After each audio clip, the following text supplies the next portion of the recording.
Assalamualaikum warahmatullahi wabarakatuh. Perkenalkan, nama saya Zahra Rehan Ramadhani dengan NIM 2511102431289. Pada kesempatan kali ini saya akan menjelaskan materi mengenai ragam bahasa Indonesia, khususnya ragam bahasa ilmiah.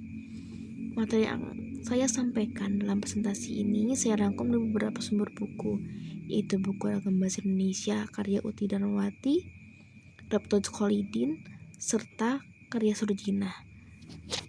Selain itu, materi ini juga disesuaikan dengan isi slide presentasi yang telah dijelaskan oleh Bapak Rizal Effendi Panga, MPD. Yang pertama, saya akan menjelaskan pengertian ragam bahasa. Secara umum, bahasa merupakan alat komunikasi yang digunakan manusia untuk menyampaikan gagasan, pikiran, dan perasaan kepada orang lain. Dalam penggunaannya, bahasa tidak selalu digunakan dalam bentuk yang sama, melainkan dapat berbeda-beda tergantung situasi dan tujuan komunikasi.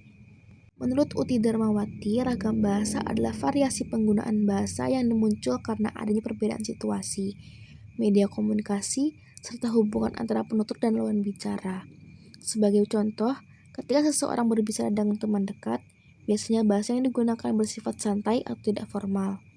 Namun, ketika seseorang berbicara dalam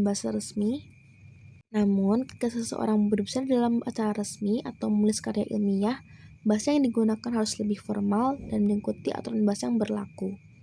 Hal ini menunjukkan bahwa penggunaan bahasa harus disesuaikan dengan situasi komunikasi agar pesan yang disampaikan dapat dipahami dengan baik. Selanjutnya, saya akan menjelaskan ragam bahasa ilmiah.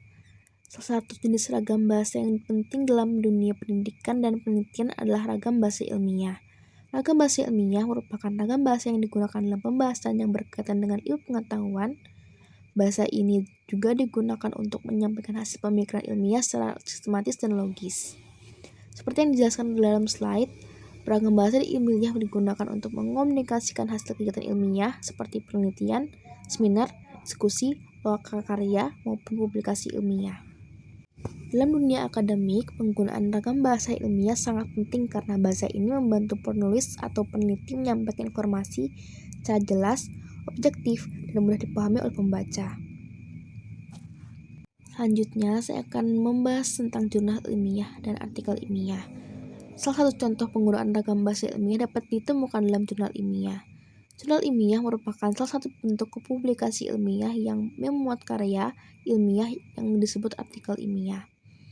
Artikel ilmiah adalah tulisan yang menyajikan hasil penelitian atau kajian ilmiah yang dilakukan oleh peneliti.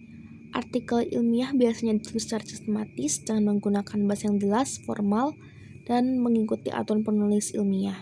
Penggunaan ragam bahasa ilmiah dalam jurnal sangat penting agar informasi yang disampaikan dapat dipahami dengan baik oleh para pembaca, baik dari kalangan akademisi maupun khalayak umum. Selanjutnya adalah kesalahan dalam penggunaan bahasa ilmiah. Meskipun ragam bahasa ilmiah memiliki aturan yang jelas, dalam praktiknya masih sering terjadi kesalahan dalam penggunaan bahasa ilmiah. Beberapa kesalahan yang sering terjadi antara lain berkaitan dengan pemilihan kata, struktur kalimat, struktur paragraf, serta penggunaan ejaan dan tanda baca. Kesalahan dalam pemilihan kata dapat menyebabkan makna kalimat menjadi tidak jelas atau menimbulkan kesalahpahaman. Selain itu, penggunaan kalimat yang terlalu panjang dan berbelit-belit juga dapat sulit membuat pembaca sulit memahami isi tulisan. Oleh karena itu, dalam penulisan karya ilmiah diperlukan ketelitian dalam menggunakan bahasa agar tulisan menjadi lebih jelas dan mudah dipahami. Memahami isi tulisan. Oleh karena itu, dalam penulisan karya ilmiah diperlukan ketelitian dalam menggunakan bahasa agar tulisan menjadi lebih jelas dan mudah dipahami. Ciri-ciri ragam bahasa menurut Ibu Sujinah, ragam bahasa ilmiah memiliki beberapa ciri penting yang membedakan dari ragam bahasa lainnya. Ciri pertama adalah bahasa yang jelas dan tepat. Hal ini berarti bahwa kata dan kalimat yang digunakan harus mampu menyampaikan informasi secara akurat tanpa menimbulkan makna ganda. Ciri kedua adalah bahasa yang lugas. Bahasa yang lugas berarti bahasa yang langsung pada inti pembahasan dan tidak menggunakan ungkapan yang berlebihan atau bermakna kias. Ciri berikutnya adalah bahasa yang formal dan objektif. Bahasa ilmiah harus menggunakan kosakata yang sesuai dengan situasi resmi serta menghindari penggunaan kata-kata yang bersifat emosional atau subjektif. Dengan menggunakan bahasa yang jelas, lugas, dan formal, tulisan ilmiah akan menjadi lebih mudah dipahami oleh pembaca. Selanjutnya adalah penggunaan kata dalam bahasa ilmiah. Dalam beragam bahasa ilmiah juga terdapat aturan khusus dalam menggunakan kata ganti.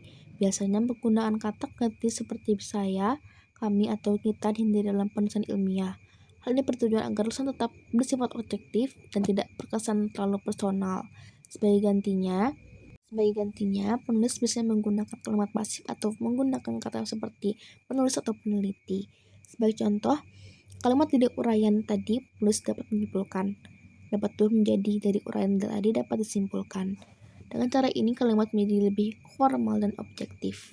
Selain ragam bahasa ilmiah, dan ciri-ciri yang telah disebut sebelumnya, Dr. Colvin juga menjelaskan bahwa ragam bahasa ilmiah memiliki beberapa karakteristik lain.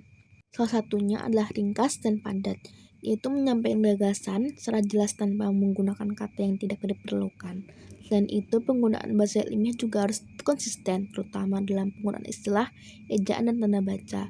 Ciri lainnya adalah penggunaan istilah teknis yang sesuai dengan bidang ilmu tertentu. Misalnya dalam bidang ekonomi, dapat istilah seperti debitur, kreditur, dan suku bunga. Setelah